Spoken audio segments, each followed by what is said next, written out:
everybody, I'm Lenny Clark, and I'm here to welcome you to the ALS 1 Snowball Gala. Now, normally we get together and we have drinks and we raise money and a nice dinner, but unfortunately, due to COVID, this year it's virtual.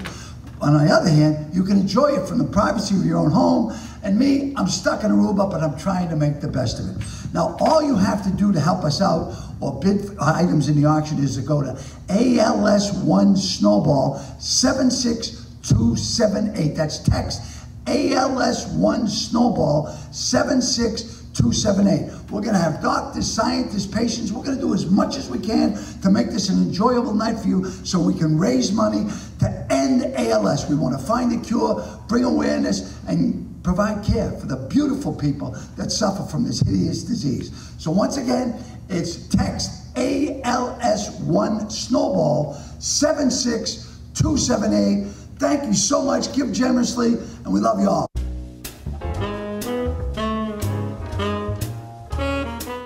Hi everyone, my name is Jake Gosnell. My name is Joey. And we are the Mixers. We want to welcome you in joining us for the 6th annual ALS 1 Snowball. We wish we could be with you all in person, but unfortunately, we're here virtually. We're going to have to make the most of it. So what better way than to kick off the night with some cocktails? So we're going to do 2 different cocktails for you guys today. The first one is going to be shaken and cold, something pretty festive, something that you guys all are familiar with. The last one will be a winter warmer, which will be something warm that you can sip after the night of celebration. And as we're doing this cocktail demonstration, feel free to follow along. We'll be guiding you out through the process of how to make this in your own home kitchen. If you'd like to make a mocktail version of this cocktail, then feel free to do everything we're doing. Just sub the vodka for some soda water. Or if you want to just follow along for some fun, feel free. Yep. All right, so with that being said, we're going to start off with our first drink, the Snowball Mule. So we're going to basically follow the traditional footprint of a Moscow Mule, which is vodka, lime, fresh lime juice, and ginger beer. We're going to do a little twist and add our homemade cranberry mint syrup. So to start, we're going to do 2 ounces of vodka. Here we're using Reiko, which is an Icelandic vodka. You can really use whatever you guys have on hand. Obviously, you know, Tito's is a very popular one. Yes. So we're going to go in 2 ounces of our Reiko vodka. Then we're going to go in with about half of a fresh squeezed lime. Please use fresh and not the Rose's lime juice. We believe that, you know, quality is everything. One of our secrets to making the best cocktail we can is by using the freshest ingredients that you have at your disposal. Always use fresh herbs and fresh citruses and juices for maximum effect. Absolutely. So we just did 3/4 ounce of our fresh lime. Now we're going to go in with our homemade cranberry mint syrup. Simple syrups are super easy to make. Basically, it's just equal proportions of water and sugar combined with just any flavor that you want. So we just did 1 cup water, 1 cup sugar, bring it on a saucepan, medium-high heat. You want to let everything dissolve. Add in a cup of cranberries until they start to loosen. You can extract all the flavor. I usually like to muddle them once they start to really break down to give it a lot of flavor. After that, you can take it off the heat and throw in just a handful of mint. Let it steep for about 10 minutes, and then you can cool it in the fridge. One trick that we also use is adding a little bit of vodka, so you can do a shot of vodka in the syrup, and that will really help preserve the shelf life and let it last a little bit longer. Average about up to 2 weeks in the fridge. So we're going to go in with about 1 ounce of our cranberry mint syrup. This is basically the bulk of the cocktail. You typically don't shake a Moscow Mule, but since we have our syrup, we really want to fully combine everything. And we're going to shake this before putting in any form of carbonation, so we're leaving the ginger beer out for after. So you want to shake for about 7 to 10 seconds to make sure everything is fully combined and chilled.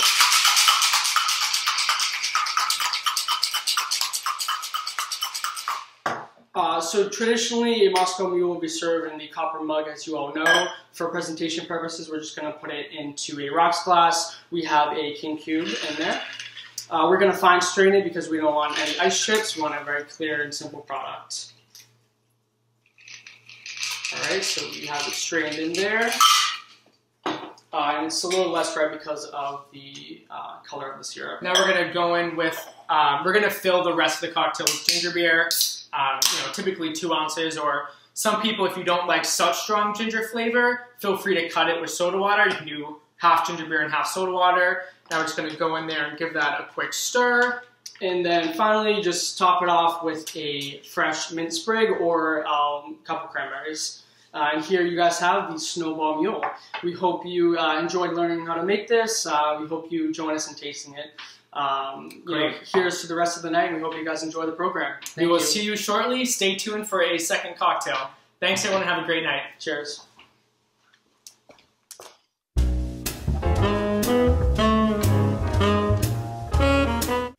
Hi guys, I'm Chef Joe Gatto, and thank you so much for coming out tonight to help us battle this awful disease. So donate as much as you can, it really helps us out. Now, I was gonna do a special how to make pasta from scratch episode, but my 3 little sous chefs that live at this house, they've got a surprise in store for you. So get ready and watch this. Kids from scratch.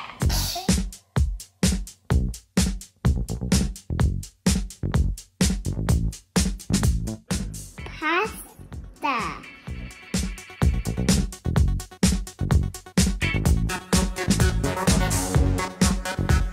Hi guys, today we're going to be taking over my dad's show because we're kids and we do this really well. And making pasta is pretty simple, that's what we're going to be doing today. Yeah, we're taking over the show and making pasta! So, to make the pasta, you need 2 cups of flour to start it. Make sure not to rub it up against the side because that will compact it. And what else to make it, we need eggs.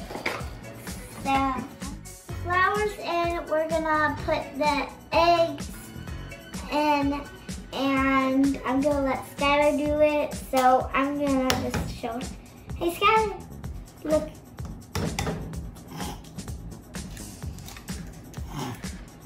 Okay, now let's let Skylar do this.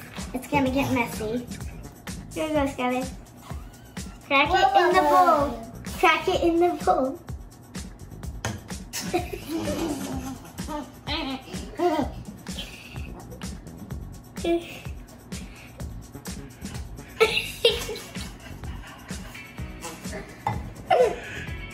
How do you crack the shell? Okay, now the eggs are in, we're gonna put it into there.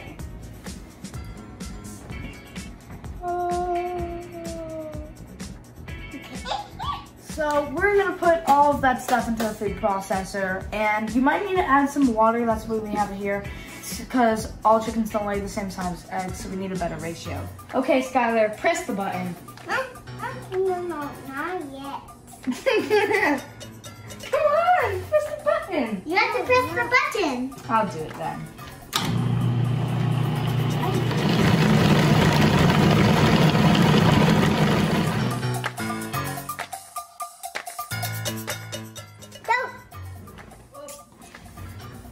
When you need it, you want to take the dough, you want to fold it over itself, turn it around, and then fold it over itself again. You keep doing this until the dough, you can press it. If it bounces back, see it doesn't right now, then you can go and do it. See, if we do it right now, it kind of bounces back, but not enough to where it's the right texture, so.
Can those 3 bring it in the kitchen or what? Yeah, I trained them well. They love the kitchen, as do I. They call it the heart of the house for a reason, right? So thank you again for watching. Please donate as much as you can. Again, I'm Chef Joe Gatto. You can see my show From Scratch on Pluto TV, and also pick up my book Seriously From Scratch. Thank you so much. Let's fight this together. We can win, and have a great night. Take care.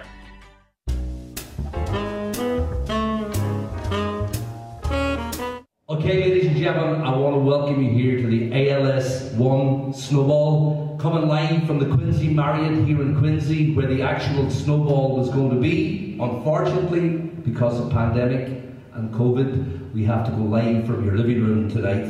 I just want you to sit back, relax, you'll enjoy all the program. We're called Debris. We're going to start off with a song for you, but we will be playing the after party, so please stay tuned. And you can also have a chance to bid on us and an auction item, and we'll come to your house or your party and play for you. So again, welcome to the Quincy Marriott, ALS 1. We're going to start off with a song from Martin here. 1, 2, 3, 4.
So I had one simple question that I wrote out and I put on a sticky in my dining room. Why has it been 76 years since Lou Gehrig has died and there is no treatment? I've been sent home to basically die on my own. In this day and age, why is that the case? The thing that I was shocked at the most right away was that in ALS, we were the most fractured group. Second most fractured fundraising group in the entire United States. So we came up with ALS 1, one team, something that represented Boston, represented what we're trying to do here, but represent the unity of one group, bringing the family and friends together first. Because that inner circle starts with anybody connected to this disease. woke up one morning, I was like, God, it just feels a little harder to take a breath. And from that on, 8 weeks later, you know, I can't get the breath, my diaphragm's being affected. Every breath I take, I'm reminded of where I'm going. Every breath. When I'm not here, the secret to this, to me, is to build this program, build this team, and get these people to work together. And I think that's going to be the glue that when I'm not here anymore, it carries forward. Because we don't want to, I don't want to start something and then it dies off. We need it to have momentum. And if we're going to find a treatment or a cure, my money is it's going to come out of the medical Silicon Valley of the world. And I think it's right here. As I'm at the point where I'm at the end of my life, and I've been blessed materially, so blessed, none of that means anything. All I really focus on and think about is that relationship. It's the most valuable thing there is. You know, the relationship with your wife, with your kids, and your friends. It is so important. And when I'm in bed and I'm at the end, my last breaths, I want to make sure that I've done everything I can do to squeeze the juice out of those relationships. That's the secret right there.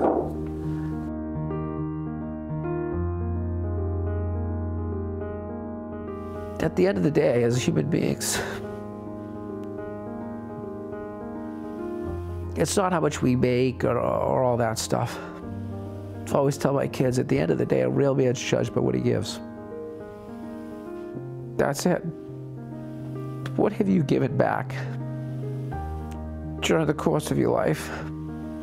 How have you helped? That's the real judge. You know, sometimes I have a dream. The dream that this somehow reversed.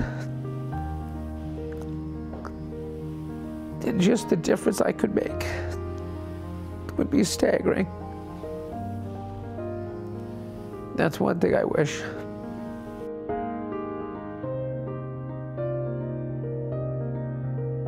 We all have skills. We all have talents. We just need to choose to use them to make the world better, to make the things better. Because I believe that's why we're all here, to maybe leave the world a little better than we can it.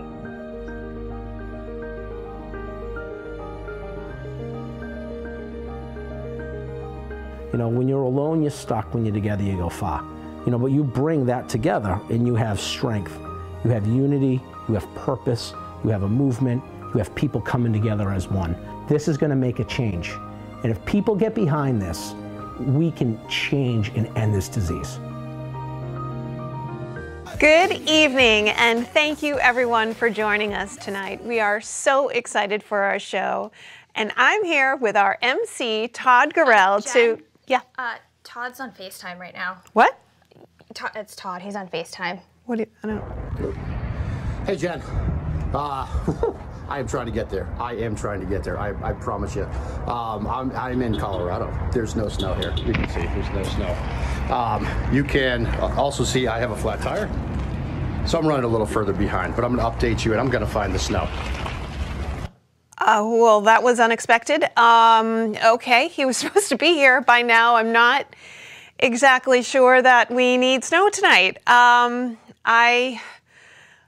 gosh, hold on. Here he is again. This seems a little extreme. Jen, we found the snow. I'm going up to get some right now. As you can see, there's some on the hill, up on the peak. Snowman, I can't thank you enough. No worries. You're the best, brother. Thank you. You too. You get a free ticket to the ALS 1 Snowball. Very nice. I want to go to the Snowball. Okay. He's not really coming. See you in a few.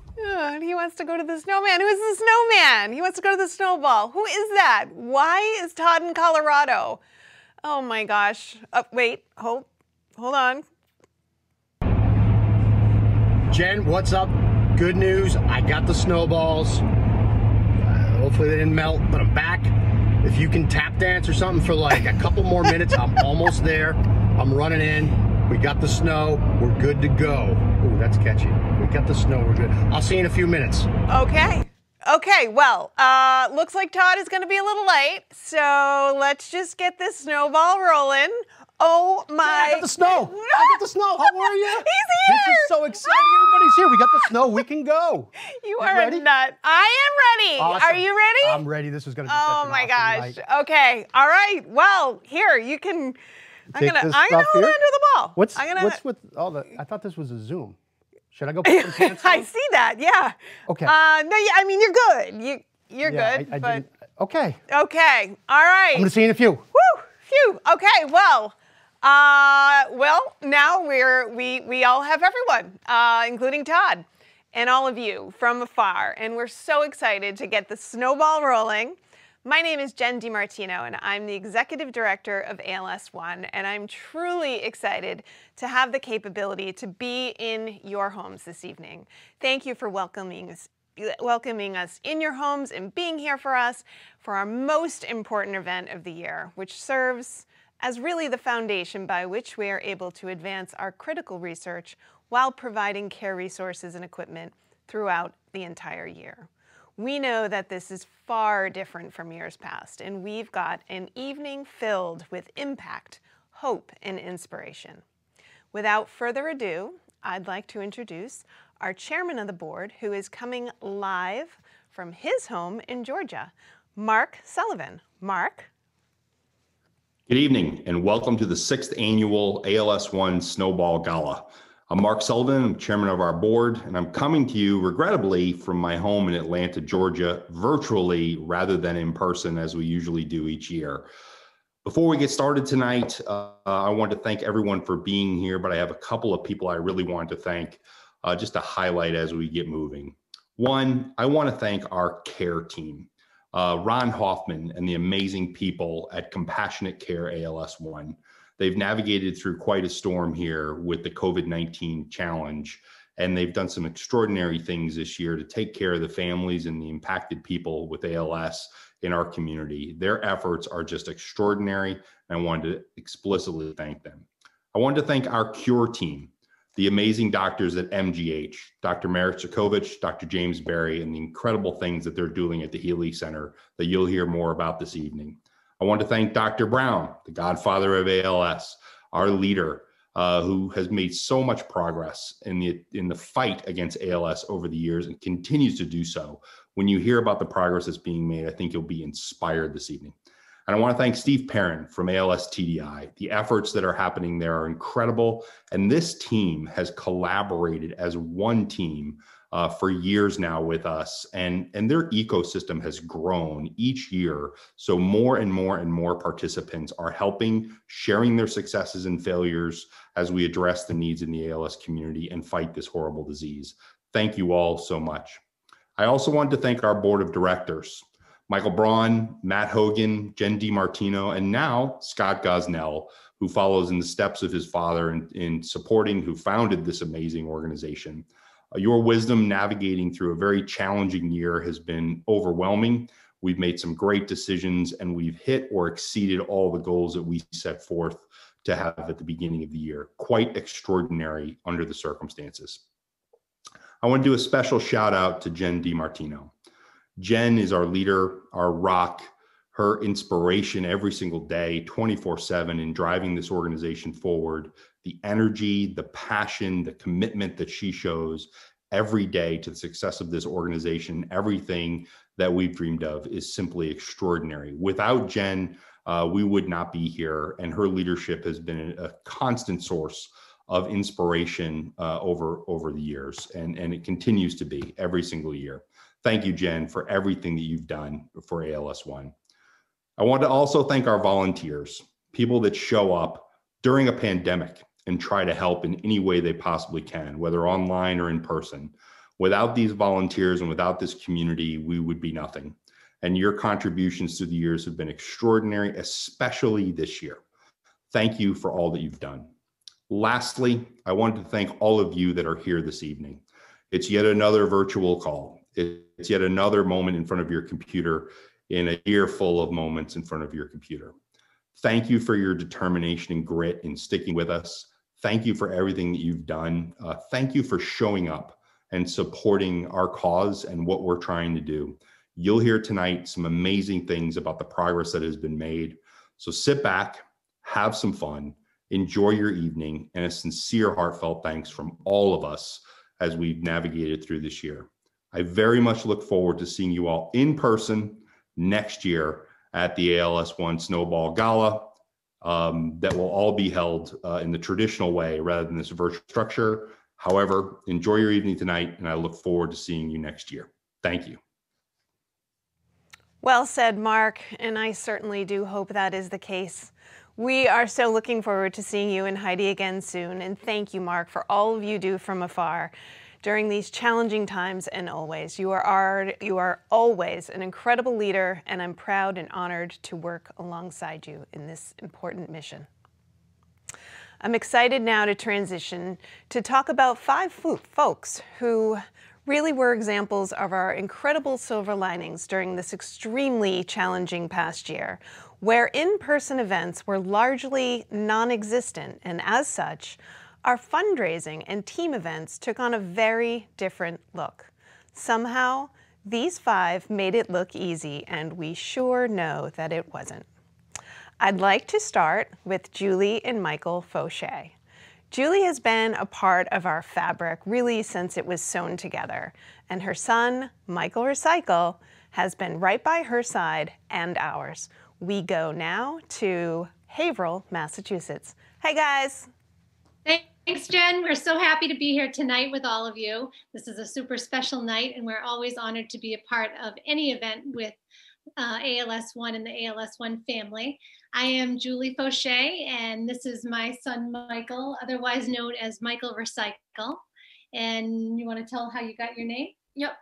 So I got my name by recycling bottles and cans. I collect, bag, and redeem bottles and cans for 5 cents a piece.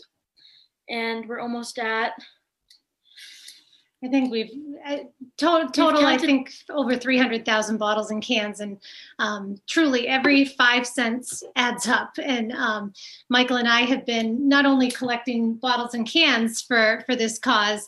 You know, we started a long time ago when our friend and founder was diagnosed with ALS, Kevin Gosnell, and we since then have done the bottles and cans, and we've done so many other mini fundraisers along the way. It really is a year-long commitment and mission for us, and we truly could not be happier to be a part of such an incredible organization and have met some incredible people along the way. You know, we started because we loved Kevin so much and continue to raise funds for him. But we now fight for others that we've met. Doug Shalito, our friend Sue Shalito, we you know, became friends with them, and we you know, met Tara O'Brien at the Snowball last year. And we sat with Tara and her husband, Chris, and found out that evening that she had been diagnosed. We made such a nice connection with them. So we continue to fight for, you know, Kevin, of course, and his mission, but also all the people, the amazing people along the way who are now fighting for ALS. And, you know, we have had so many just the connections, the people that have donated and supported us. You know, we can't thank them enough. They are such incredibly special people. And, you know, when we're counting bottles and cans, someone will drop off a bag and say, oh, my sister has ALS, or, you know, my friend's mother has ALS. And it is just, there's really so many people that are affected by this horrible disease, and we need to find a end to it somehow, so we fight any way we can. And one of the changes this year, particularly with the Falmouth Road Race, was that it was virtual this year, and really made it even more special in a way. We had so many people that were able to participate this year in the Falmouth Road Race, from, you know, California to Massachusetts to all over the place. You know, it was really special. And I know every year for us, I feel like we've become a family with the people that are involved with the Falmouth Road Race. You know, Matt Hogan, who raised $45,000 this year, which is just insane. And you know, Dana Pena Pinto, we've become close with in terms of you know, being connected with him through ALS One, raises a ton, and just everybody who is a part of that family is super special. And you know, we're hoping that this is something that can continue for a long time, and certainly we're going to continue to be a part of it. We hope that everyone is home safe, enjoying this fantastic evening. Stay warm, stay healthy, and we'll see you soon, hopefully in person next year. And, you know, what they didn't tell you was that Michael was also a 2020 New England Patriots Myra Craft Community MVP for Volunteerism Award winner.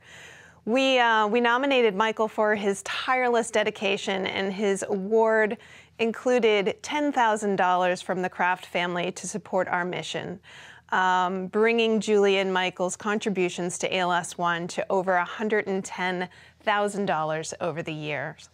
They're already starting off this year with $10,000 more, and we are forever grateful to have these two amazing folks by our side.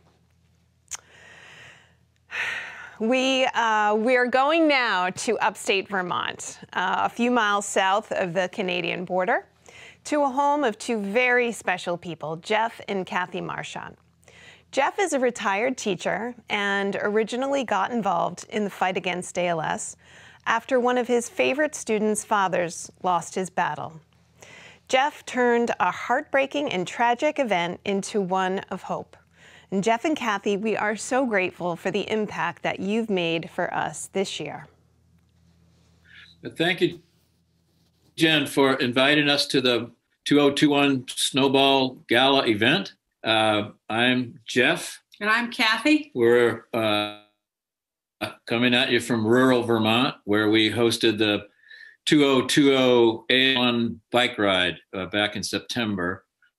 I've been riding for ALS since 2013 with Team Roy, which is captained by Paul Roy, who was a student and a baseball player back in high school. And he actually started with Team Roy when Paul was a freshman in 1999. Paul's father died of ALS in April of 1999. And I gave the baseball team the day off and said, I'll take anybody who wants to go to the funeral. So I had a van. I got to the main circle, main building, and every kid on the team was standing there in the rain, in the drizzle, coats and ties. I didn't have enough room in the van. And I told them that. And one student said, Coach, I have my car here. It's totally illegal for students to ride with other students. And so I said, okay, 5 of you go with Dan. I didn't hear that. Go ahead. So we all went to the funeral of Paul Roy's father. And then I ended up joining Paul Roy's team, Team Roy, for the actual ride.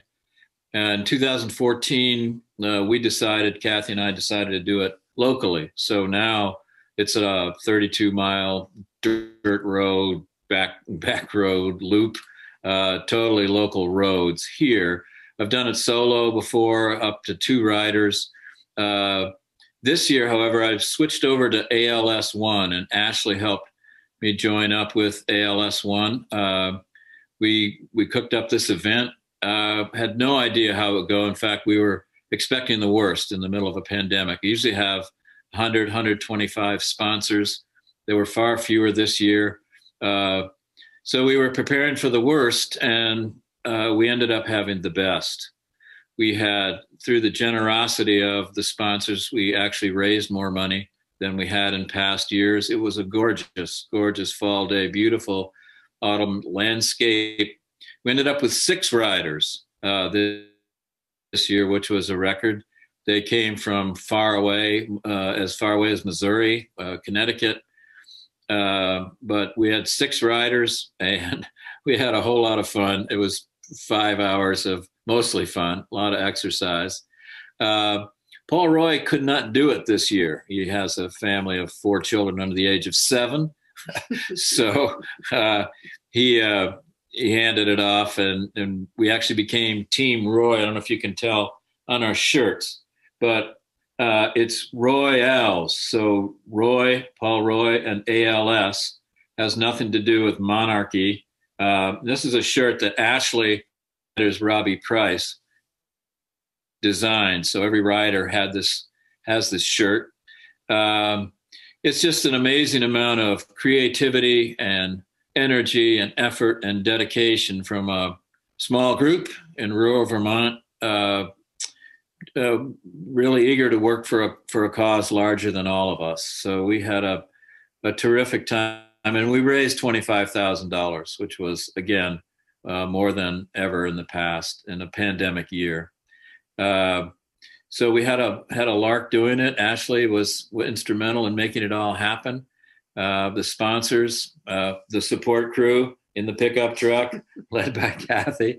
So it all worked out. And we do plan to do it again next year. So we could report back to you. We'll see you in September.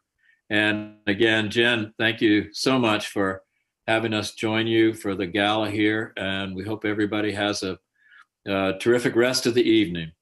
Thanks again, and we're signing off from rural Vermont. Thank you so much, Jeff and Kathy, for creating such a unique event and being so passionate and dedicated about being part of solving the ALS puzzle. We are extremely grateful and are really excited to hear about your updates for the 2021 Royals ride. So until then, please stay safe up there. We are now headed down to Falmouth, Mass, to a dear friend who has been sitting at the ALS One table since before we were even named. Dana Panapinto has been by our side and the recipient of many thousands of texts from me with requests which are always somehow granted. Dana was the catalyst for us becoming one of the largest teams in the Falmouth Road Race and has personally raised over $240,000 for us via his fundraising for that and the many other events that he has held for us over the years. Our Falmouth Road Race team this year, an inspiring crew of 130 teammates with all of the unexpected twists, turns, and pivots, took on this important virtual challenge when we needed them the most. And in doing so, showed the combined heart of a fierce lion and somehow surpassed their goal of raising $300,000 in a pandemic. Just incredible. Dana, my friend, welcome to the Snowball. Hello, Jen, and good evening, everybody. As Jen mentioned, my name is Dana Panapinto, and I'm honored to be here tonight with all of you. I'd like to share a few thoughts on my friend and the ALS One founder, Kevin Gosnell. First, it's hard to believe that it's been 5 years since Kevin lost his battle with this horrible disease. I grew up in Hanover with the Gosnell family and later worked on some business projects with Kevin. When I heard about his devastating diagnosis, I immediately reached out to him to see how I could help with his fundraising efforts. He said, "I'm putting together a committee and we're meeting next Wednesday at 2 o'clock at my house. I'll see you then." Little did I know how much would come out of that meeting. That's the meeting where we started talking about using Falmouth Road Race as a method to raise funds. Thanks to the efforts of a lot of people and Jen's tireless leadership, that event has now raised over $1 million. But what I remember most about that meeting is the fact that while we were discussing fundraising ideas, Kevin was in the other room filming an interview that could later be used to chronicle his battle with ALS. I'm sure many of you have seen these gut-wrenching videos. When he was finished, he simply wheeled up to his rightful spot at the head of the table and never missed a beat, asking, "So how are we going to reach our goal?" At this moment, I realized what a remarkable guy Kevin was and the impact that he would have on the ALS community and his effort both creating awareness and raising money, not only to find a treatment or a cure, but also to help people with care as they battle ALS. During my last conversation with Kevin, I promised him that I'd do my part to continue raising money in honor of him and his beautiful family, his wife, Kathy, 3 sons, Scotty, Jake, and Joey, till his dream of a treatment or a cure was fulfilled. Fundraising is not easy to start and challenges to a whole new level. Personally, I struggled getting my efforts up and running. Then I realized great people are still being diagnosed with and battling ALS. So regardless of the pandemic, I needed to get moving. Unfortunately, I fell a little short of my goal this year, but we'll make it up next year. I continue to be inspired by so many people like Julie and Michael, Matt Hogan, Rocky, and the entire Falmouth Road Race team. Thanks to all of you, and thank you to my support system that makes what I do possible. My beautiful wife, Toby, children, Cameron, Alexa, and Talia, and to my friends and business associates, of which there are too many to name. I would hate to miss someone unintentionally. For all of you, I steal a line from Jerry Maguire: "You complete me." Have a great night, everybody. The Snowball is always one of my favorite nights of the year, and I can't wait to dance the night away all together next year. Thank you again. Have a good night.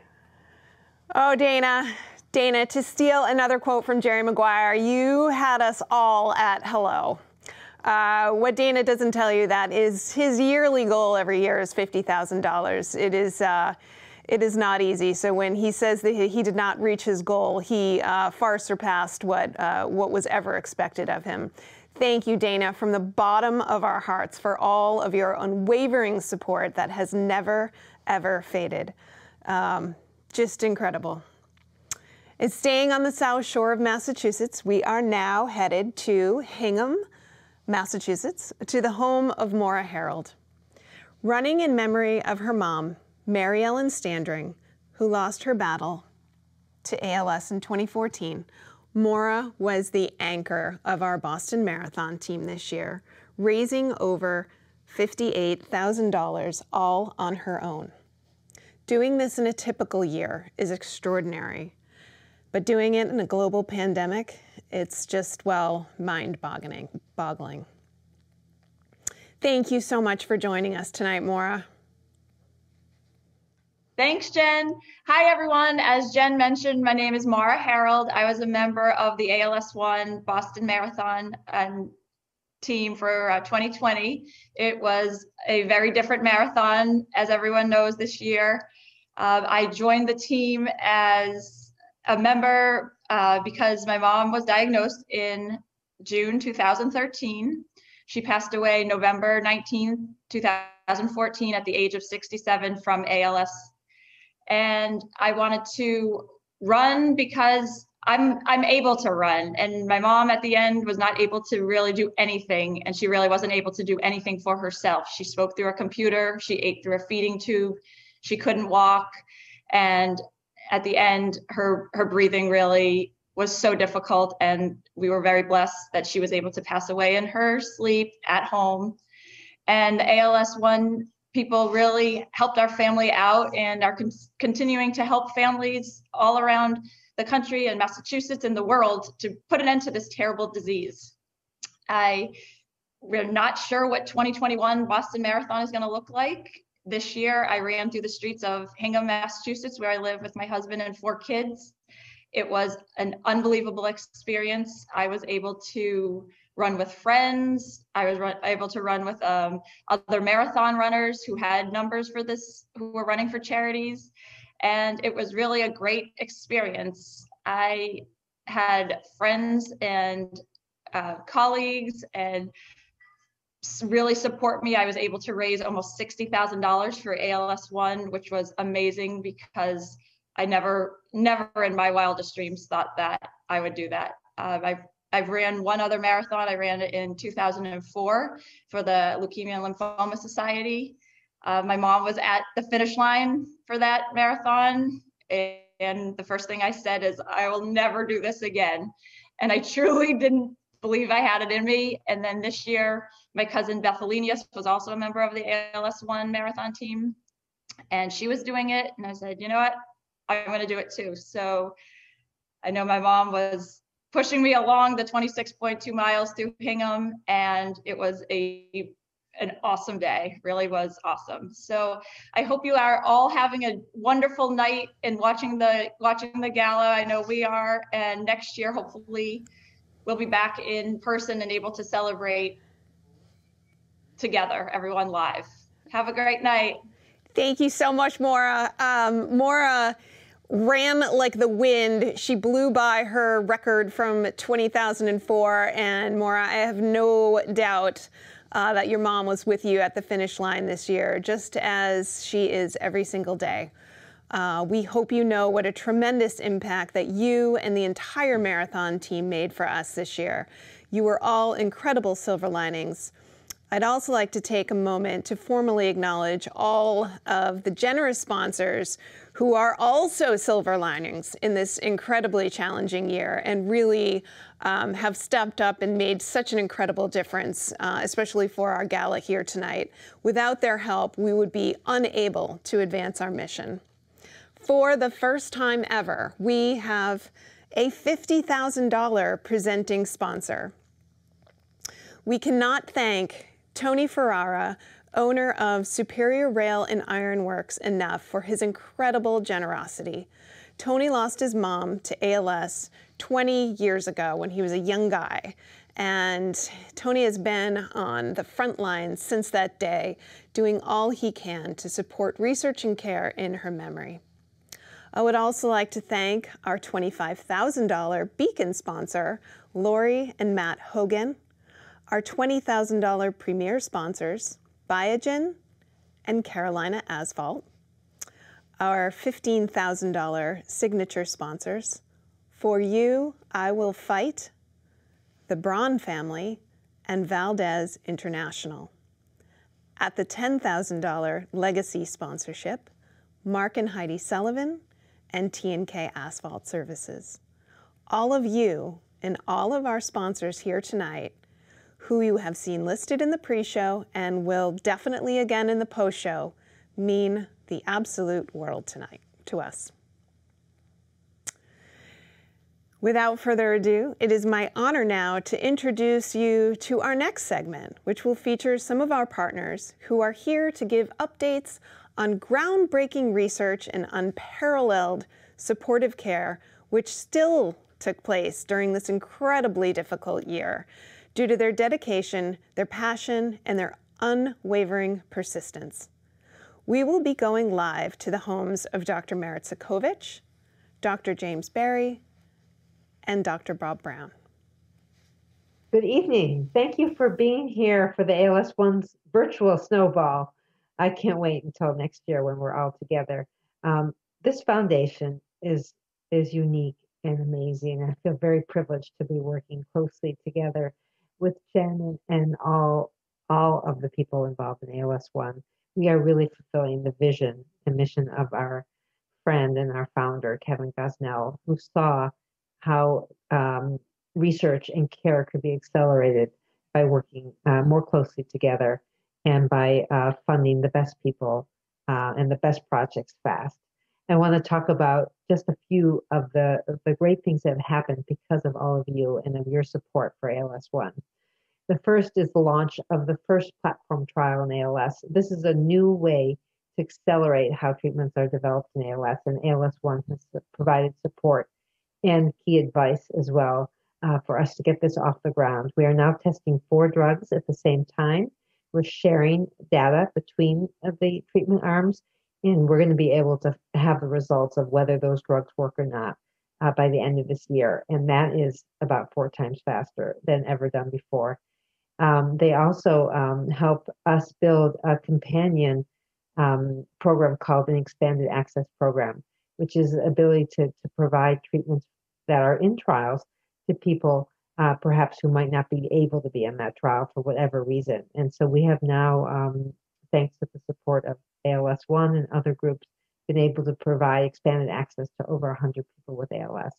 These are just two of the many projects they support, and they're really a fantastic foundation. And I really hope that today we can all together help make this a really big, successful event so that we can continue to broaden access for both research and care for people with ALS all over the world. Thank you. I remember last year's Snowball like it was yesterday. Jen and the team at ALS One put on their typically beautiful event in the biggest venue ever. The time since then has raced by, and at the same time, so much has happened. Obviously, it's been a challenging year on many fronts.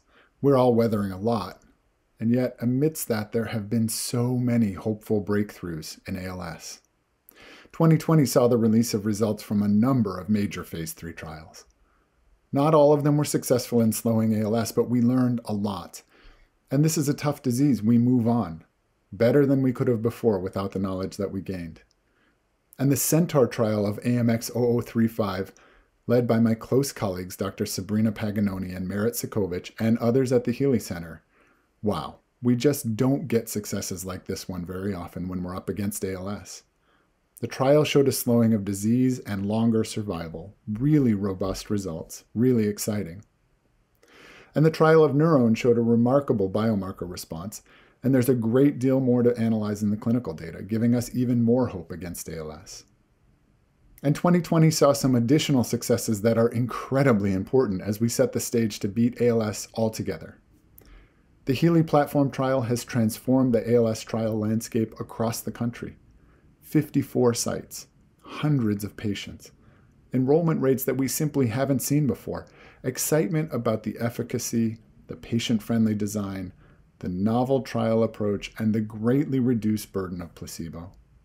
These are dramatic changes in our mission for a cure, and ones that we could not have seen without the support of ALS One, the participation of people with ALS, the expertise of researchers around the world, and the ALS community of which we are all a part, and to which the team at ALS One is committed every day.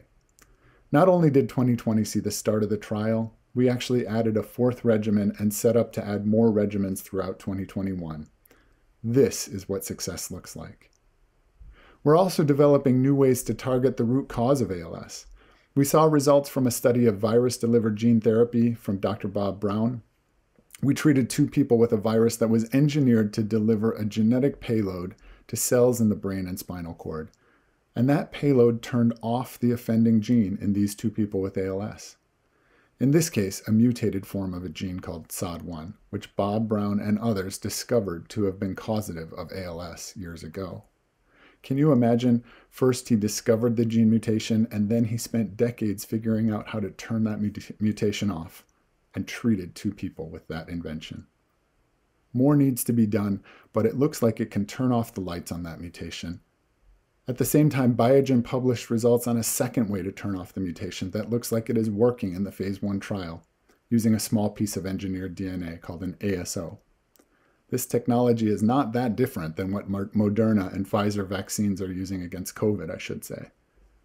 So 2 successes going after SOD1 ALS, remarkable. And the same ASO technology is being applied to ALS causative mutations in other genes. C9orf72, FUS, ataxin-2, and in the not distant future, we may be targeting the fundamental underpinning of sporadic ALS using the same tools. Stathmin-2 is a molecule that sits at the heart of this disease, and we're now planning a route on a molecular mission to support Stathmin-2 so it can preserve motor neuron health. At the same time, we continue to identify and fight neuroinflammation using regulatory T cells, using antibodies like the one designed by ALS TDI to fight immune activation, using drugs like baricitinib discovered at MGH to reduce inflammation specific to neurodegenerative diseases like ALS and Alzheimer's disease. Trials of medications targeting all sources of inflammation are set to start in early 2021, which means that 2020 was a busy time of preparation. And again, these projects would never see the light of day without support from ALS One and the community of researchers, advocates, and friends that ALS One has created. In so many ways, the world is glad to have 2020 in the rearview mirror. I'm glad it's behind us, because with support from ALS One, 2020 has helped set the stage for a very bright 2021. Hello. It's a great pleasure, indeed a privilege, to spend just a few minutes telling you all how much we appreciate your continued support and that of ALS One for research in ALS biology and therapies. This truly has been another extraordinary year. 3 years ago, we told Kevin Gosnell, who founded ALS One, that by 2020, the 2020 vision in ALS research would lead to new therapies. And I think that indeed has been the case. As you have heard, this summer, for example, the New England Journal of Medicine published 2 papers showing that with different approaches, it is possible in a human to suppress the SOD1 ALS gene and thereby potentially initiate benefit in slowing that form of ALS. Then later, the New England Journal published a 3rd paper showing that 2 drugs in combination developed by the company Amylyx in Cambridge could slow both the rate of progression of ALS and also the time to death, prolonging survival. This is a major accomplishment. And I assure you that what's also exciting is continued extraordinary progress in basic research into ALS biology. There are more investigators studying the basics of ALS now than ever before. It's interesting that if one looks, for example, at PubMed, since 2019, there have been 2.8 million articles published on different aspects of ALS, both clinical and non-clinical. And this means that the basic research is continuing and it will lead to new therapies. And here's an example of how that has occurred. In 2019, an extraordinary pair of papers came out showing that if one studied some aspects of familial ALS, you could build a bridge to sporadic ALS through a gene called STAVMAN2. And now there are several companies and several academic labs showing that it is possible to use that bridge to find a treatment that should apply across the board to sporadic ALS, as well as some forms of familial ALS. A good example of how basic research can lead in a very short time to applied therapeutic implications. So we're all very, very excited about what the future holds. We're excited as well about new innovations in modes of doing trials. You've heard about the extraordinary Healy platform system that Merit Sikovich has generated at the MGH, which allows us to try several drugs in parallel much more efficiently than we had previously, and from which there will be readouts of the first drug within the next 6 to 9 months. We're very excited by the basic biology, very excited in particular that at last we've begun to move from familial ALS to the broader group, 85 or 90% of ALS, which are sporadic, using lessons from the genetics to find new ways to treat the general form of the disease. So on behalf of all of us in the laboratory and all of us in the whole research community, both the clinic and the research labs, we want to thank you again for all you are doing to support the research enterprise.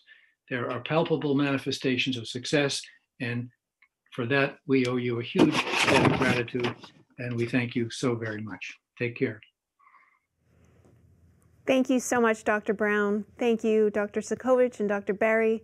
We are so appreciative to our incredible partners who provide such hope for us. Not only did they collaborate, but they cast their nets far and wide, and the hope on the horizon is brighter and brighter because of that unity.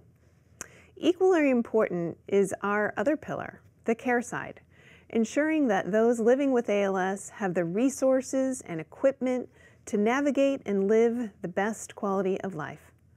I'm honored to introduce 2 of our nurses from the Healy Center for ALS at MGH, Jen Scalia and Judy Carey, who will be followed by our dear friend, Executive Director and Founder of Compassionate Care, Ron Hoffman.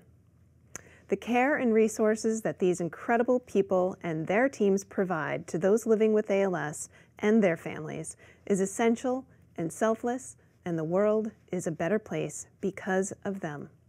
Thank you all for being with us, all of us, tonight. Jen and Judy, welcome. Hi, I'm Jen Scalia. I'm a nurse practitioner at the Healy Center at Mass General. I'm the Associate ALS Clinic Director, and I also help with research.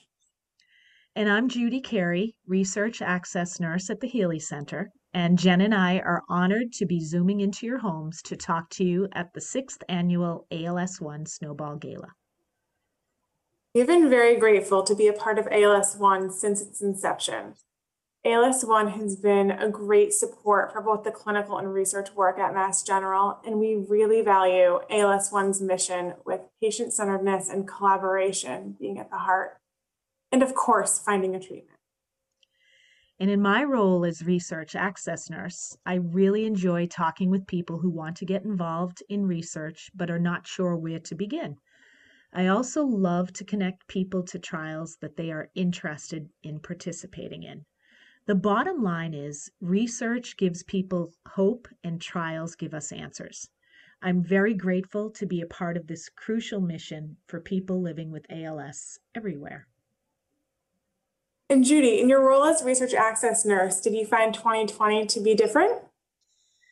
So I feel like 2020 was a glass full kind of year for ALS research. I continue to be able to communicate with about 750 people every year across the country and sometimes around the world by email, phone, and now my new favorite mode of communications, Zoom. I have definitely seen an increase in people wanting to get enrolled in trials, which has led to us meeting our enrollment goals much quicker. And the innovative Healy platform trial was launched in 2020 at 54 centers, and we started with 3 investigational drugs last year, and at least 2 more coming in 2021. This trial format will lead to us getting answers much quicker. We also began enrolling in several of our observational studies remotely during 2020. And last but certainly not least, Zoom has made my conversations much more personal when talking with patients and their family members about research. So like I said, 2020 was a very productive year in ALS research during a pandemic. So I am so hopeful for what we may be able to all accomplish in 2021. And Judy and I have talked a great deal about some of the similarities that we've noticed in the past year with both research and clinical. And one overlapping theme has been collaboration, which we really value. There are so many times that we have spoken with people that are seen at Mass General clinically and are at UMass for research or vice versa. And we have had countless conversations with Ron and the folks at Compassionate Care ALS about mutual patients. ALS takes a village, and with ALS One, I really feel like the village has expanded. There's more compassionate, kind, smart, caring people with ALS, and they're working together, and it's resulting in better care. I look forward to our calls. We have regular calls with myself, Darlene, Diane, Ron, to think about new ways to help someone who is having trouble getting appointments, in need of equipment, needs more supportive care, or just needs someone to talk to. While working together on patient-centered care, together we have had a number of talks with different healthcare groups, different VNAs, that's been able to help arm other people with information on ALS too. So the collaboration isn't just within the groups within ALS One, it's also with groups out there as well that aren't ALS specific. Having dedicated time to focus on this collaboration and communication has been instrumental. So while Jen and I truly wish we could be in the same room with all of you tonight to show our support for ALS One and each other, because with your support, we will continue to work together to accomplish ALS One's goal of ALS Done. Thank you so much. Thank you. We hope you have a good night. It's really good to be here this evening. It was just about a year ago, the last time we gathered. And so much has happened since. You know, the world of COVID has impacted, heck, the world in many ways. We're no exception. You know, when COVID hit, March, April, May, we eventually had to go virtual, visiting families virtually. And then, of course, things subsided, seemed to be getting better, and we're out in the field, knocking on doors, going in homes, doing what we do best. Of course, several months back, we went virtual again, and here we are. In many ways, we've never been busier. We've never worked harder. Yet we continue doing what we do and how we do it. And I must say, there's no way we could do all of these things without the wonderful partnership that has been created between ALS One and ourselves at Compassionate Care ALS, which also includes MGH, UMass Medical, and TDI. You know, we're the care component. The care component that goes in the homes virtually now, and in person, of course, when the time comes back. And we see where people are. We walk in doorways, leaving our baggage at the door, walking in clean and clear, assessing, seeing what needs to happen. And oftentimes there's a great deal that needs to happen. Whether it's accessibility, whether it's durable medical equipment, whether it's helping people navigate the world of Medicaid and Medicare. Our van program often gets people to trials, or we loan vehicles to people or pick them up at the airport. You know, the work we do is extensive. And what I can share with you is since ALS One's inception, they have contributed over $1.175 million to us, which has benefited all aspects of our work. So the gratitude that I have, the gratitude that my team has, my team of 15 people who specialize in many different modalities of work, it continues. And there's no way that we could do it as well as we're able to do it without the support of ALS One. The work that Jen has done, I'm not sure she could imagine, I certainly couldn't imagine how far we've come together, along with Merritt, Dr. Brown, and Steve. You know, our work at CCALS is based on relationships. It's a relational model, which means it's about relationships. Relationships with our families. And that looks different from one family to the next. But what I can share with you is the relationships that we've created between our organization is literally second to none. People from all over the country, from other ALS clinics to other ALS organizations, look at us and how do y'all do this? Your participation, your support means everything. From the bottom of my heart, I thank you. And I ask you all to be safe, be mindful, and we'll be getting through all this together. Thank you so, so much for being here. Enjoy the rest of the evening, and blessings to you all. Thank you. Thank you.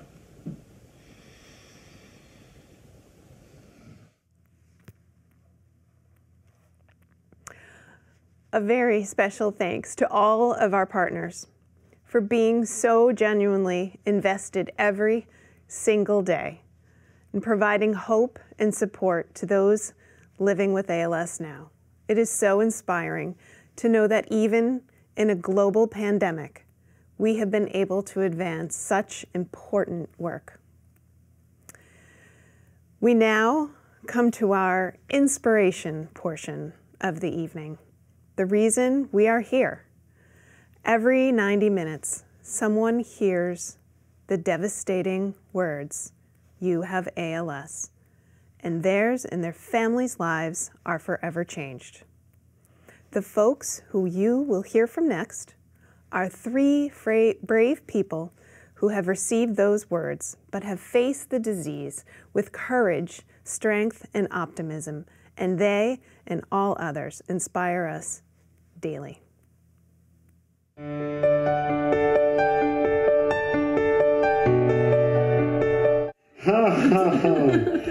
Oh, hey there. This is the woods coming live from our living room. We wish we could be there with you guys on the dance floor right now, probably ripping it up if you know me. However, here we are due to this little pandemic that's going on. So, we're here to talk about ALS-1. And ALS-1, for me, a person with ALS, has been a godsend. When we were first diagnosed, we didn't know anyone with ALS. We didn't know anything about this disease. And I remember one day Lauren said to me, "Hey, have you ever heard of this group, ALS-1? I had no idea. Little did I know this would become some of my closest friends in the next few years. Yeah, it's been pretty remarkable, the people we've met and the things we've done with everyone. I'm sure a lot of you are watching right now, and we miss you guys, and you know, you guys have been great support for us. It's been a lot of fun going to the events, obviously not this year, but we look forward to getting back together with everybody and doing more events soon. The thing that is a little interesting about this past year and how it's very similar to ALS is everyone kind of has to isolate a little bit, and that's a little bit of what it's like living with ALS. So we look forward to coming back together as a big family and seeing everybody. Yeah, I agree totally. It's ALS is a very isolating disease, and that's one of the good things about ALS-1 is that they have so many events throughout the year that are so designed for ALS and designed for us to get out of the house, see people, move around, and we are so, like Lauren said, looking forward to the end of the pandemic and looking forward to getting out and seeing all of you guys in person and partying with you. 2021 is going to be a banner year for ALS. There have been some amazing trials that went off without a hitch in 2020, despite everything that's going on. These new treatments give so much hope to us living every day with ALS. We are really hoping for FDA approval for some very promising treatments and drugs for neurone, for QATSM. We have the platform trials going on right now at the Healy Center at Mass General. So there is so much hope for us coming up. I think if anything, 2020 has shown us all how resilient we can be. And we are all fighting no matter what it is. Yeah, and despite everything that's gone down the past year, you know, the team over at MGH has been incredible. The team at CCALS has been incredible. Everyone's still working full force. You would have no idea there was a pandemic, and everyone's been there and continued their support for us and with us and constantly in communication. You know, we shout out to Ron Hoffman, CCALS. Yeah, it's, you know, like I said, despite it all, everyone's still been working their tails off and really making sure that our life is as uninterrupted as possible, and we're very grateful for that.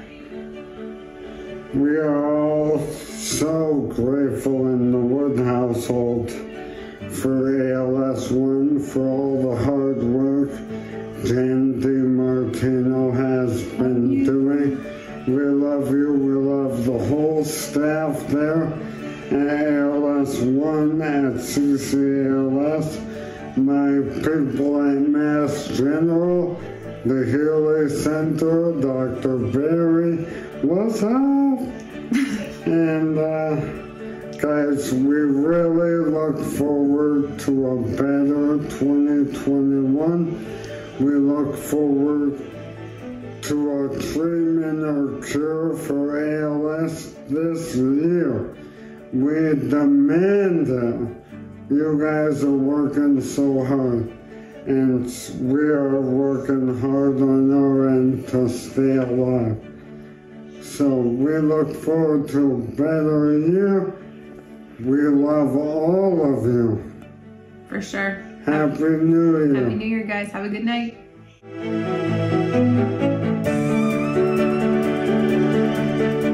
Have the children responded to all the changes? We have a big expanded family. We have 6 kids between us. They're 20, 18, 17, 11, 9, 5.5, and Rocco, the 8-year-old Aussie Doodle dog. So they have done way better than Tara or I. These kids are amazing. I think when Tara was diagnosed, she came home on January 6th and said, we need to give the kids purpose, and that's when she started For You I Will Fight, which has been a great charitable feeder organization into ALS1, and the kids love it, and they find purpose in that, and they're able to talk to their friends about it that way. And it's really created an environment for them to help understand the disease. And I think they're way stronger than either Tara or I, and we're a modern day Brady Bunch in a nutshell. 6 kids, a dog, the 2 of us. We just need an Alice. Any volunteers? They all get along so good. It's crazy.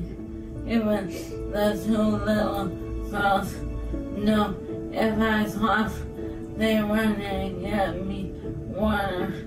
Everyone wants to help save their kids, and they help with the fundraisers.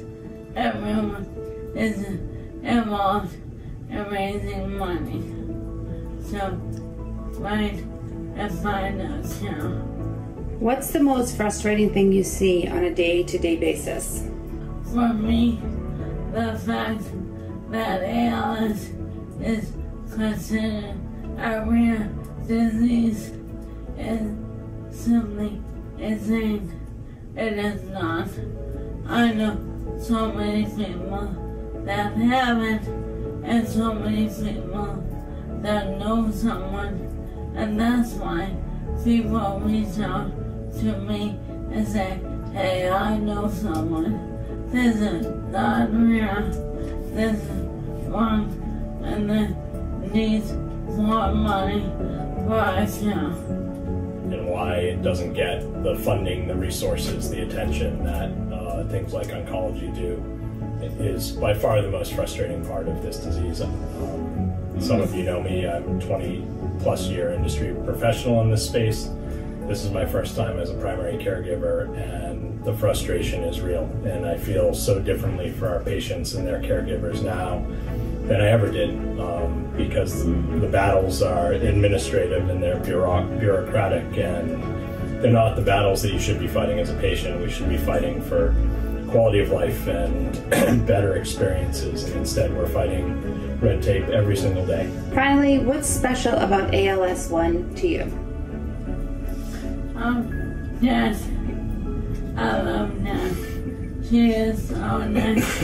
Yeah, I do. I'm very low and noticing. I love her. And she will come up to my house and just chat with me. And you know, that when you look at her, that she is fighting and she truly can. Yeah, I mean, so much. There's so many patient advocacy groups out there.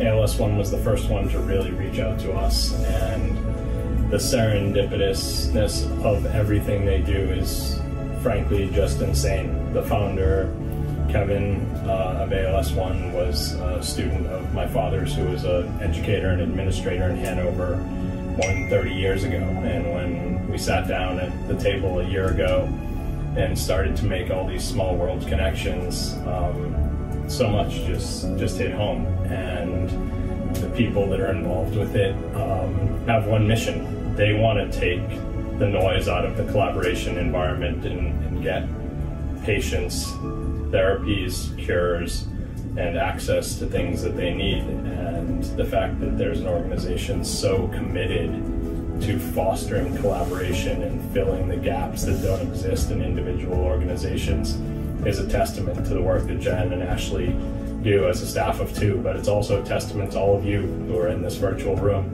and really are here tonight, giving your resources and spending your goodwill to help the patients that are here tonight, who are what we're all hoping for to be here next year and the year after and the year after that. So it's just an incredible organization, and we'll go the distance with you, Jen. Thanks.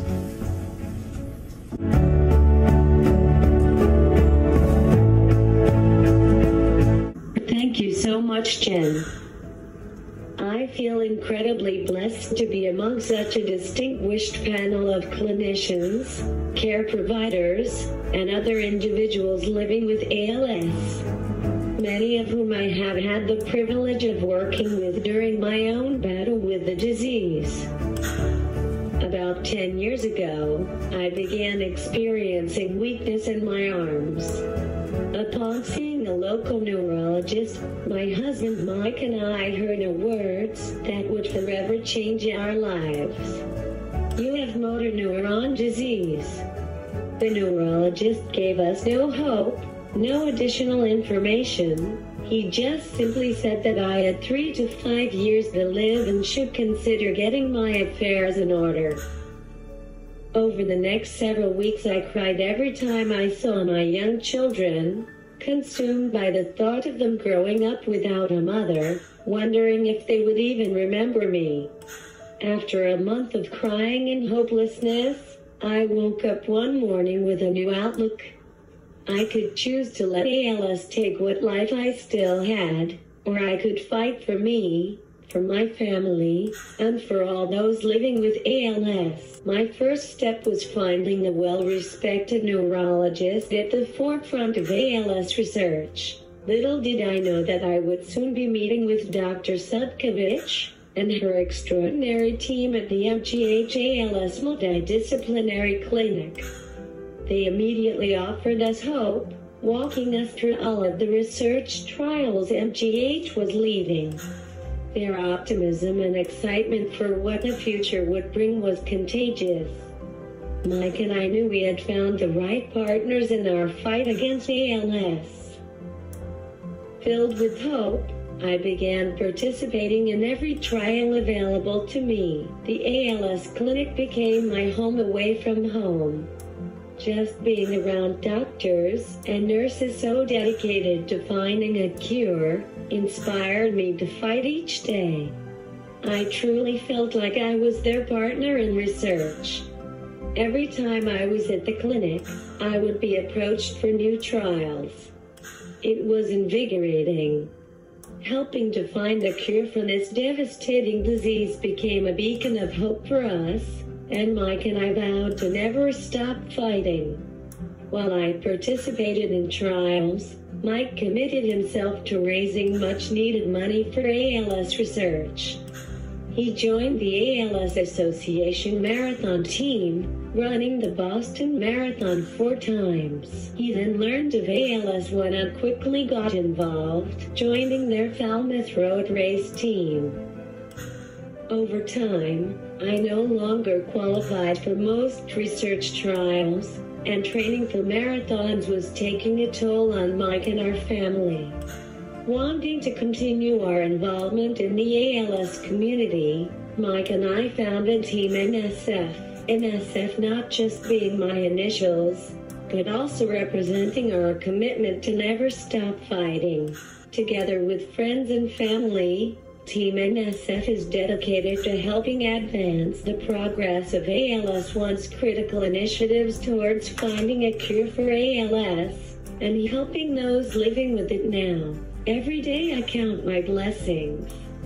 I am grateful for having the love and support of family and friends, for having access to world-renowned doctors, and for the generosity of individuals like yourself, who provide financial support for ALS research and patient care programs. Together, we will never stop fighting. Thank you and God bless.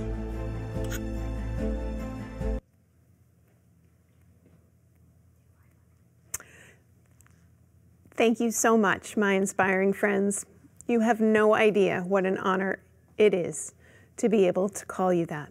Nicole, Tara, and Tucker, you are so entrenched in mine and in all of our hearts. Your inspiring selves in all others, many you will see in our Faces of ALS gallery soon, are what we think about day in and day out as we strive to end the disease for which you are fighting.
Those are the faces that have been submitted for tonight's gala by friends and loved ones of those who are currently living with or have lost their battle with ALS.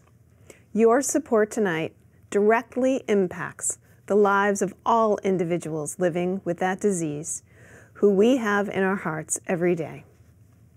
I would now like to introduce our auctioneer, our own snowman, funny man with the biggest heart, part of the ALS One glue, and my dear friend, Todd Gurrell. Ladies and gentlemen, Todd Gurrell, and he has pants on. I found some pants. Thank you so much, Jen. Thank you for having me here tonight. So here's what we're gonna do. I only have 10 minutes, so we're gonna kind of make this really rapid fire. I know you guys, after seeing all that, all the incredible messages from the pals and from the doctors and all the people in the organization, you're wondering, what can I do? How can I give? How can I give even a little bit more? So here's how we're gonna do it. You see the letters we got here, ALS1, we got 6 letters. When we hit a $3,500 goal, each one of these letters is gonna light up. We're trying to raise $20,000. How do you donate? You're gonna go and text, I gotta read the number here, text ALS1 Snowball to 76278. That spells SMART. SMART. You can remember that. It's SMART, wicked SMART. It's called SMART. Text ALS1 Snowball to that, or if you look right below the screen here, there's a donate button, and you can hit that. You just got to be registered, get yourself set up. We're going to give some shout outs here as we go along. So we're trying to do a live ask virtually. Obviously, we need your help, but I know that we can do this. $20,000, these lights, well, these letters will light up as we hit $3,500 each time. So let's get going here. Start clicking. We're going to see them coming in. I'm going to share with you. Jen's going to give us a little color on what all this means to us. Right now, I got a $500 donation from Audrey and Michael Loria. Thank you. What a way to kick it off. That's incredible. We're going to have this A-lit. Want to buy a vowel? I kind of feel like we got like a Vanna White, Pat Sajak thing going here. You know what I mean, Jen? Yeah, I do. I do. So we share with us what comes to mind when you think about where this money goes. Obviously, we see the incredible research that's getting done. I love the fact that it's no strings attached. This money's just given, not with direction or anything like that.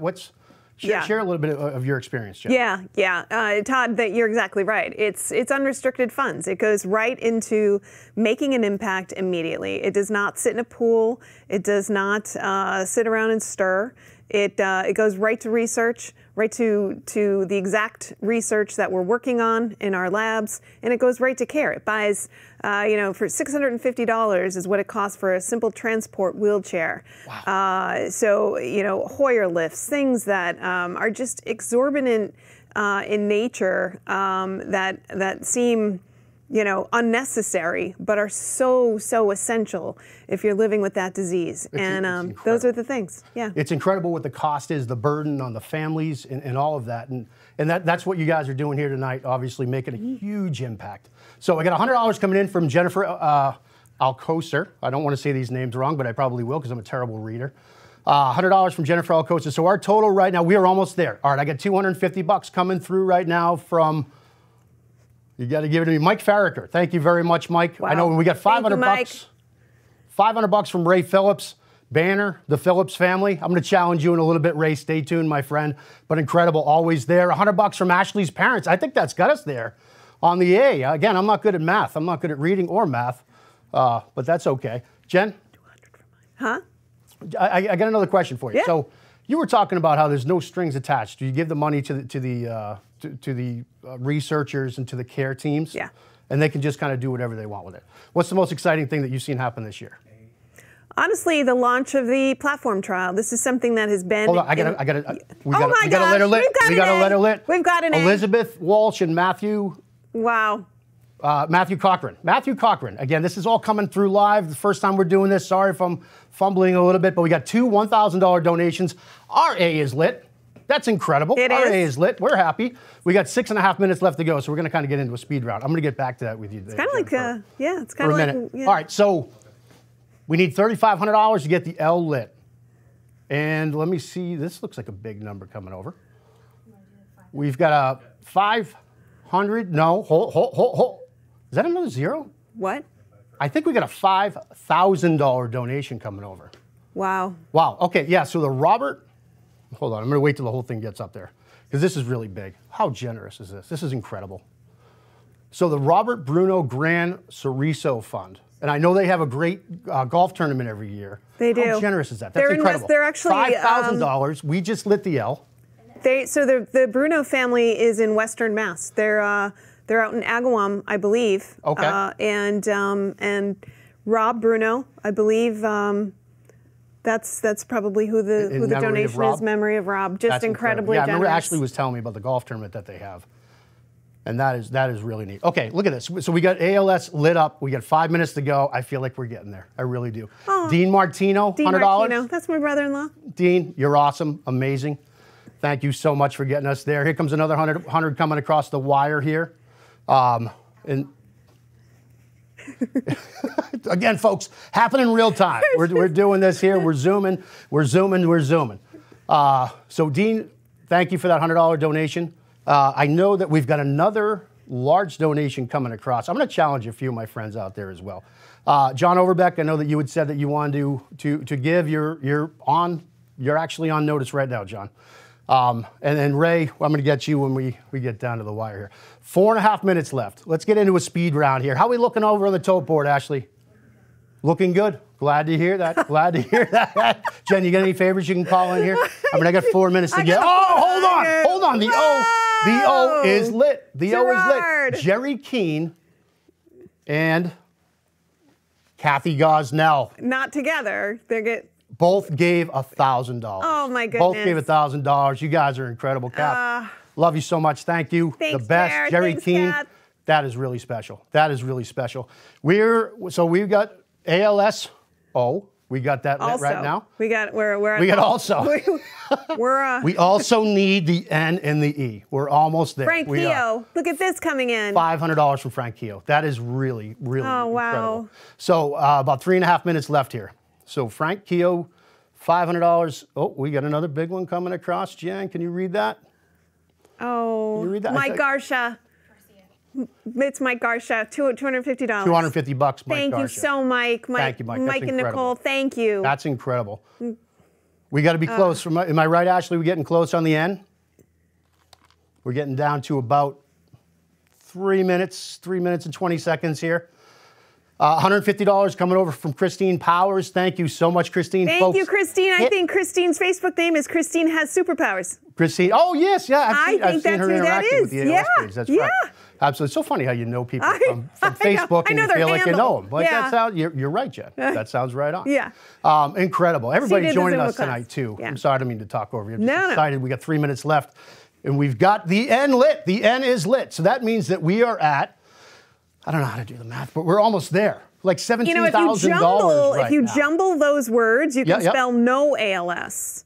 No, yes, you can. But I think they're plugged in.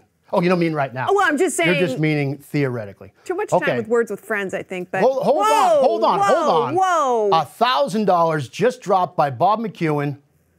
Oh my gosh. $500 dropped by Marie Colbert. Oh my gosh. And $250 from Marty Mahoney. Oh my gosh. That was a flurry. That was incredible. Wow, thank you so much. With 2 minutes left, I feel like we can take a break. We got Bob 2 minutes left to get that. Thank you so much. We got 2 minutes left, Jen, to get Kimmy Howard, 140. Thank you, Kim. So sweet. So sweet. Oh my gosh. And 1,000 from the Hearts. Big Thank Kevin you Hart. so much. So amazing. Incredible. Kevin's friends showing up like they always do. That's incredible. I know. What do you got there? $250? Mark Tobin, $250. Thank you so much. That's incredible. Incredible. With a minute and a half left, we're going to get there. I think we're about $1,000 away. Am I right over there, team? Tote board team, about $1,000 away. We've got a minute and a half left. About a minute and a half left here. So I got something else coming through here for $100. Go ahead and fire it up. They're ready in Morse code over there. Don't be afraid to donate after, too. So the silent auction goes until the end of the day tomorrow? No, noontime. Noontime tomorrow. Okay, so that's silent auction. And, man, that is kind of fast and furious right now, too. There's a lot of competitive people out there. It is. That want some of this stuff. Hold on a second. We got the E-lit. We got the E-lit. No! We got there with a minute left to spare. $100, Suzanne Englert. And $1,000 from an anonymous donor. Ray Phillips answered the call. He donated another $500 from Ray and Bonnie Phillips and family, Banner Properties down there in Charlotte. Ray, I told you if you did that, I'd match it, so I'm going to throw $500 in as well. Here come my parents with 100. Bob and Bonnie Sampson. Get out. They did. Oh, there it is. Yeah. Oh, incredible. This was incredible. Again, keep smashing that donate button, folks. I know. We got 36 seconds. We are way over. That was incredible. Please don't stop. We may have lit our letters, but honestly, we are not done. So please just right on. If you can, we've got a whole pre-show to go, and a post-show to go, and we've got plenty of time. Operators are standing by. Are standing by. They are, and no, but in all seriousness, this means the world to us. And we raised $400,000 at last year's gala. We know it's not the same, but the impact that's being made here tonight is absolutely tremendous and absolutely incredible. And I think everybody's going to be blown away when they see how much money you guys raised tonight, because this was, this was special. This was it was hard to do. Not only did you pull it off, it was, I'm getting emotional. It was just so cool. I know. You're amazing. No. Thank you, everybody. We lit the lights. We got this part. I think massive success. Grateful for everybody at home. Oh! We'll see you. Thank you. My gosh, thank you. What a special night. And we're not even done yet. We're going to tally the total And while we're doing that, I would like to introduce to you Ashley Corbin. Ashley has been with ALS One now for just over a year and has been such a tremendous help. Ashley is our Director of Development, and I could never have even attempted to pull off this evening without her tireless support and endless nights. It is my pleasure to introduce her here tonight. Ashley Corbin, everyone. Thank you, Jen. This has been such an incredible night, and it's my honor to now kick off our post-show festivities. Earlier, we heard from some of our silver linings from this past year, so let's take a quick look at many others who have supported us with the events and have made such a tremendous impact.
so amazing, and I sure hope that we can be together again in person for these events really soon.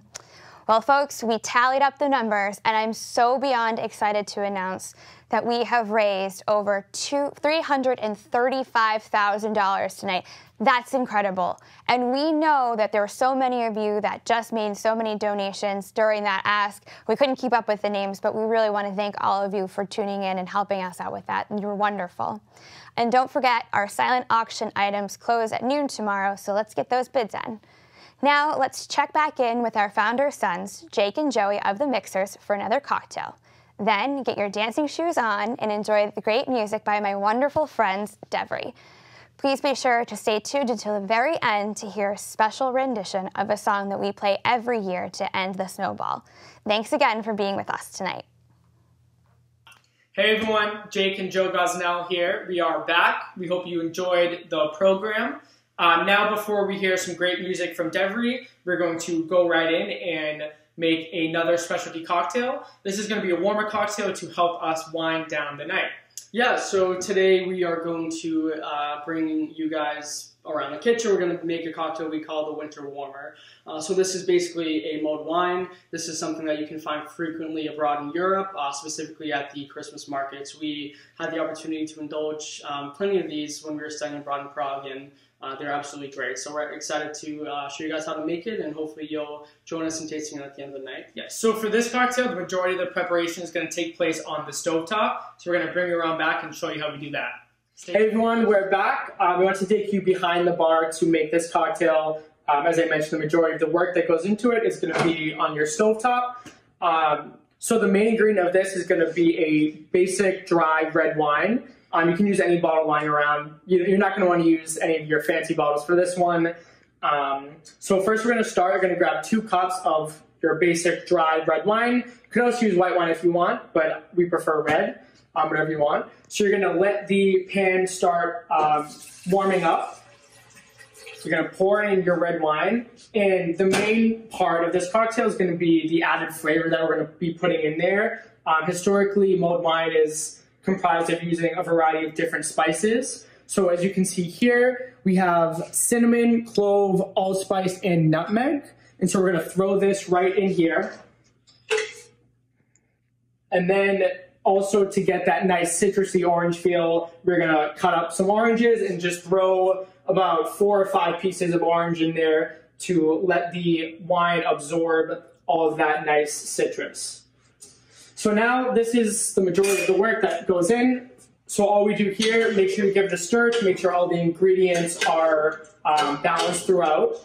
And from here, we're just going to let this simmer on here for about 15 minutes. You don't want it to boil, you're just heating it up to really bring out all of that flavor.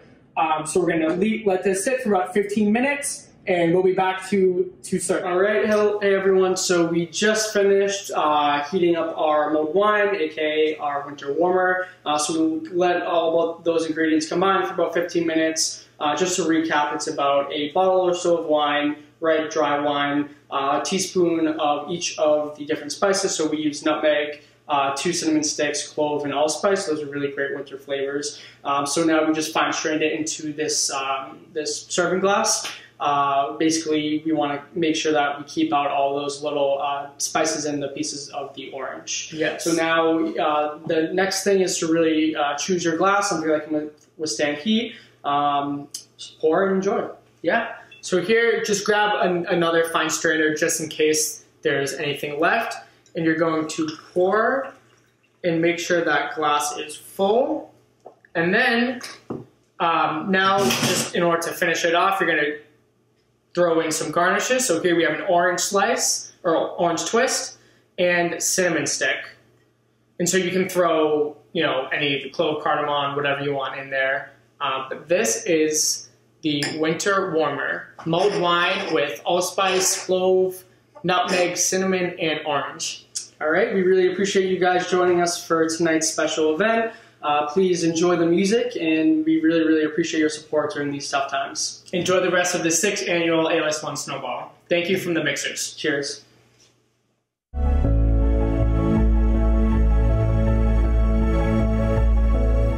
Okay, ladies and gentlemen, I hope you enjoyed the programme for the ALS 1 Snowball. Here again, we're live in the Quincy Marriott. We want you to stay with us. Please keep on checking out to bid on all the live auction items, including us, who wants to bring us home for ALS. And also, again, I want to thank ALS for having us involved in this great organisation. So get yourself a beer. We're going to do a couple of songs for you.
Again, at home, I hope you're enjoying your beer, your whiskey, your vodka, your wine, whatever you're drinking. Speaking of drinking,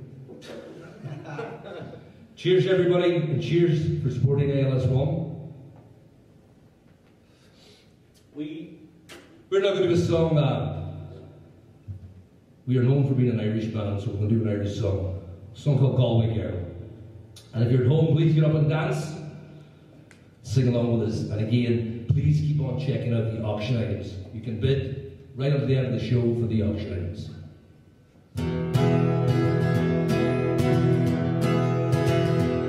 I took a stroll down the old Long the I met a little girl and stopped to talk.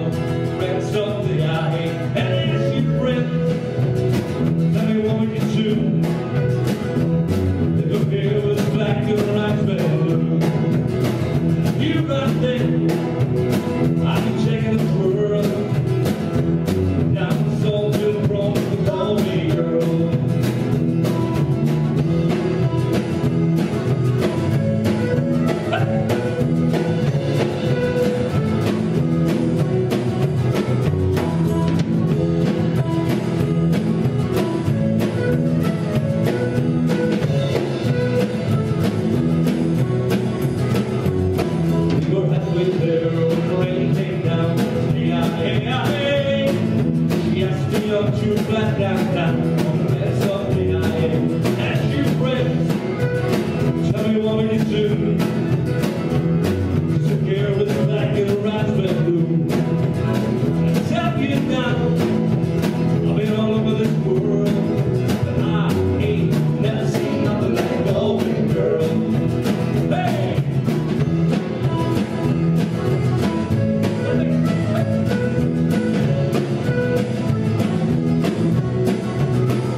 We sung up by a man called Van Morrison from Belfast, Van the Man, sung by our beautiful friend over here, Slim Langan. The fine-looking Slim Langan. Thank you. We sung called, what's it called? Brown-Eyed Girl. Brown-Eyed Colleen.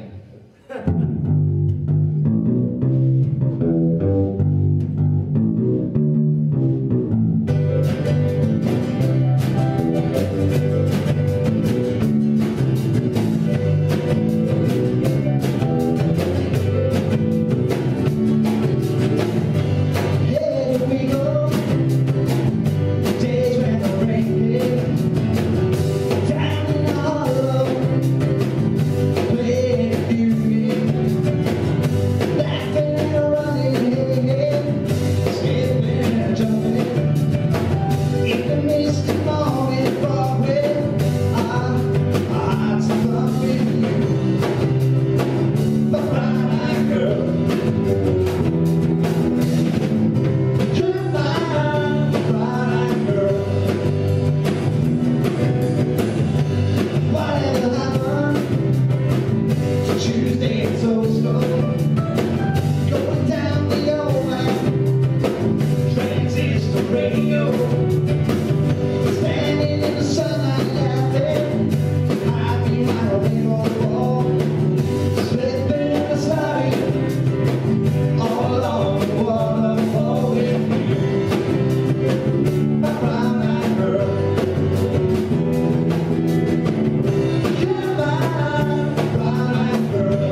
again, stick with us. We've got Devery.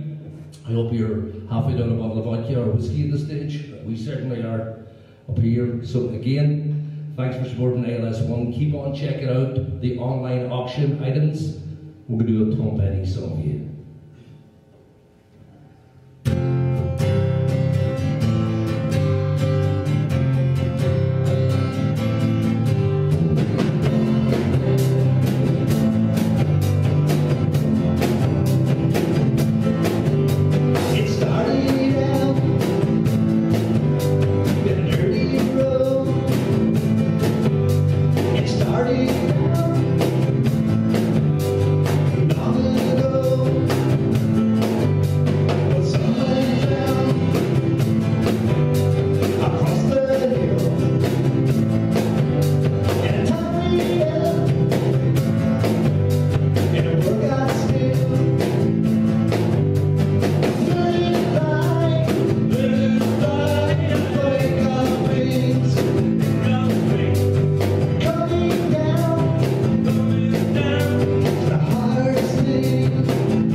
In there on the bass guitar, all the way from beautiful Donegal. I say it's beautiful because I'm from Donegal, and so is Martin from Donegal as well.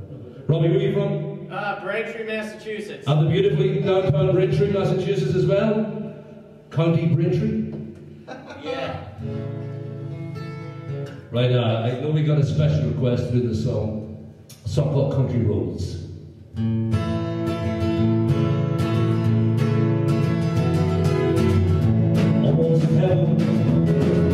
West Virginia, Ridge Mountains, Chicago River.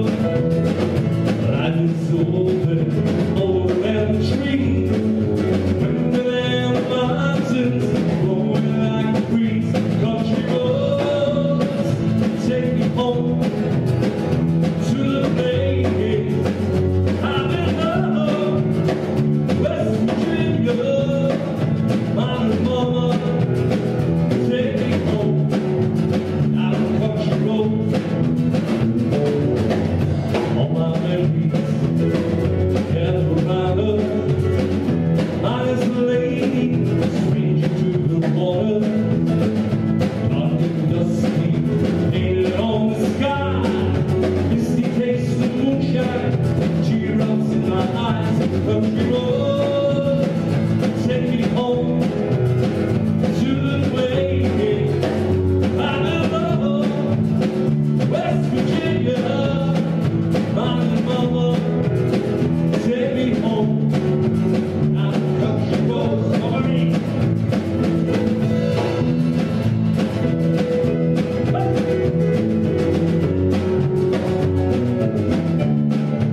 for sticking with us. I hope you're all enjoying yourselves at home, drinking your beer.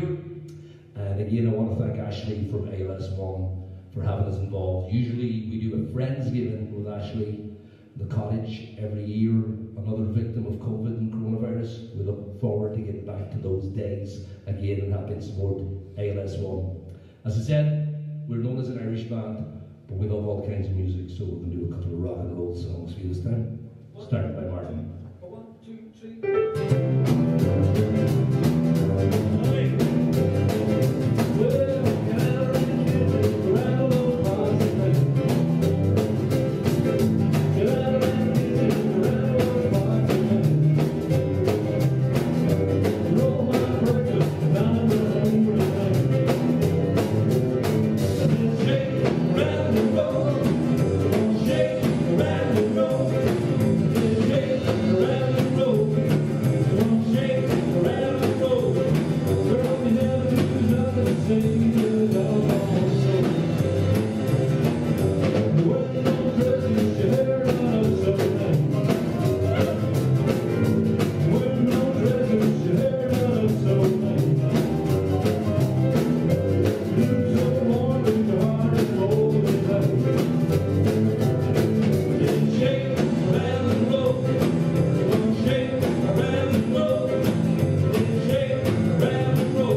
Okay, ladies and gentlemen, this time we're going to do a little slow song for you. A song by the Beatles.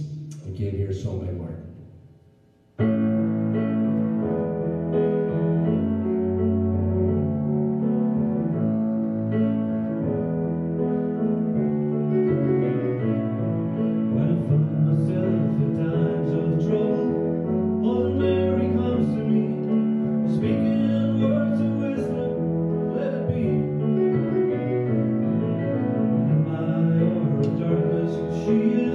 Standing right in front of me, speaking words of wisdom, let it be,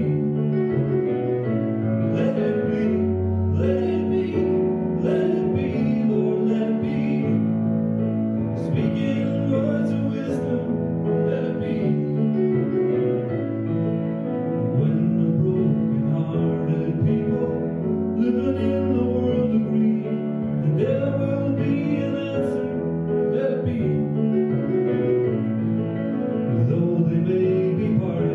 There is still a chance that they may see that there will be an answer. Let it be. Let it be. Let it be. Let it be. Oh, let it be. There will be an answer. Let it be.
Guys, I'd like to thank everybody for tuning in tonight for ALS1, and I'd like to thank Ashley for organising it. It's been a tough year with the pandemic for everybody, but the main message here is, you know, we want everybody to just keep believing, keep the faith, because the good days are going to come again. There's a light at the end of the tunnel for everybody, so keep fighting, keep the head up, and don't stop believing, alright? Thanks very much.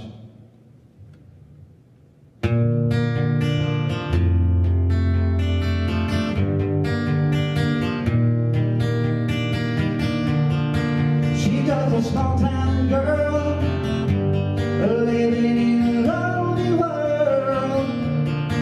She took the midnight train going anywhere. He's just a city boy, born and raised in South Detroit.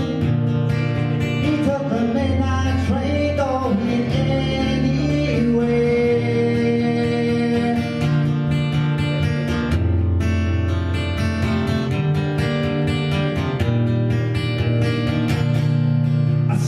In a smoky room, the smell of wine and cheap perfume. For a spot he can share at night, it goes on and on and on and on. Strangers waiting up and down the boulevard.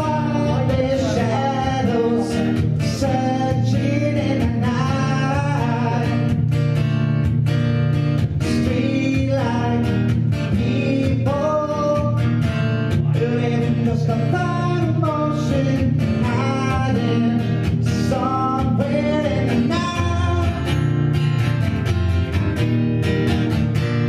Walking out to get my fill. Everybody loves a thrill. Paying anything to roll the dice just one more time. Some win, some lose. Some are gonna sing the blues, but the movie never ends. It goes on and on and on and on. Strangers waiting up and down a boulevard, their shadows searching in the night. Streetlight people living just a thought of motion hiding somewhere in the night. Don't stop believing. Hold on to that feeling. Streetlights, people. Don't stop believing. Hold on to that feeling. Streetlights, people. Don't stop believing. Hold on to that feeling. Streetlights, people.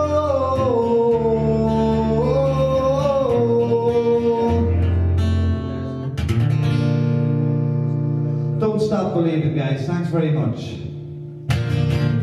2021, the year of the light. Cheers.